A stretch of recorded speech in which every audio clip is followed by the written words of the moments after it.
सुंदर क्वेश्चन आहे. क्वेश्चन तयार करणाऱ्याच्या पण डोक्यामध्ये जबरदस्त आयडिया येतात. किंबर्ले क्लॉज हा शब्द प्रयोग कोणत्या कायद्यात वापरण्यात आलेला आहे? राज्यसेवा मुख्य परीक्षा 2022 हा क्वेश्चन आहे. क्वेश्चन सगळे लेटेस्ट वाले आहेत. लक्षात घ्या. 1861 चा इंडियन काउन्सिल ऍक्ट, 1858 चा हिंदुस्थानाबद्दलचा कायदा आहे का, 1892 चा हा काउन्सिल ऍक्ट आहे का, की 1909 चा सुधारणा कायदा आहे? माहिती असेल तर सांगा, अदरवाइज मी सांगते. सांगून देऊ? नको ना टेन्शन ह्या क्वेश्चनचं. नाही, तुम्हाला आज मी निवांतच ठेवणार आहे, त्याच्याबद्दल काळजी नका करू तुम्ही.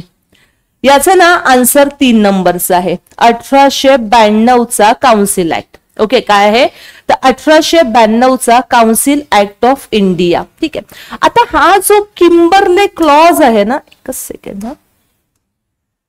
हा जो किंबर्ले क्लॉज आहे हा काय सांगतो आहे?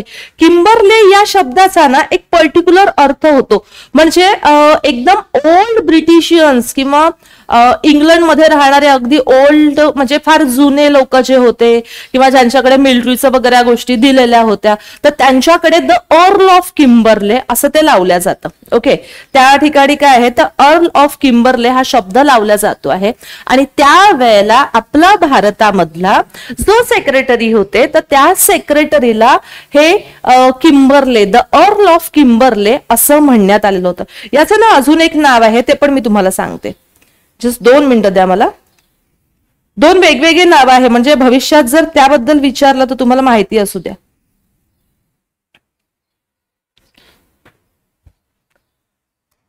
The Earl of Kimberley, the Earl of Kimberley हे कोण आहे? Was secretary of state. ठीक आहे, was secretary of state in 1892. पण त्यांचं मूळ जे नाव होतं ना सेक्रेटरी ऑफ स्टेटचं, ते नाव होतं रिचार्ड ॲशेटॉन क्रॉस. ओके, त्यांचं नाव काय होतं तर रिचार्ड ॲशेटॉन क्रॉस हे नाव होतं. ओके, आणि हा जो होता त्याला फर्स्ट विस्कॉट क्रॉस असं पण म्हटलं जातं. ओके, फर्स्ट विस्काउंट क्रॉस असं देखील त्याला म्हटल्या जात होतं.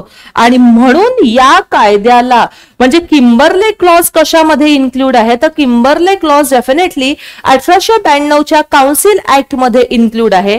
पण ह्या कायद्याला क्रॉस ऍक्ट असं देखील म्हटल्या जात होतं. ओके, याच कायद्याला काय म्हणतो आहे लक्षात ठेवा. याच कायद्याला लॉर्ड क्रॉस ऍक्ट, म्हणजे भविष्यात जर हा शब्द विचारला, लॉर्ड क्रॉस ऍक्ट असेही म्हटले जाते. ओके, असेही म्हटले जाते. Clear everyone? समजलं सगळ्यांना? महत्वाची गोष्ट आहे की नाही? चला पुढे जाऊया. आता हा कायदा कधी येतोय? 1892 मध्ये येतोय. 1892 मध्ये येतो आहे, याचाच अर्थ 1885 साली राष्ट्रीय काँग्रेसची स्थापना झालेली आहे. आणि डेफिनेटली राष्ट्रीय काँग्रेसने भारतीयांच्या ज्या काही मागण्या आहे त्या इथे मांडण्यास सुरुवात केलेली आहे. आणि डेफिनेटली त्याचवर आधारित हा क्रॉस राहतो, हा लॉ राहतो आहे. क्लिअर राहील लक्षात? जाऊ पुढच्या क्वेश्चन कडे. चला,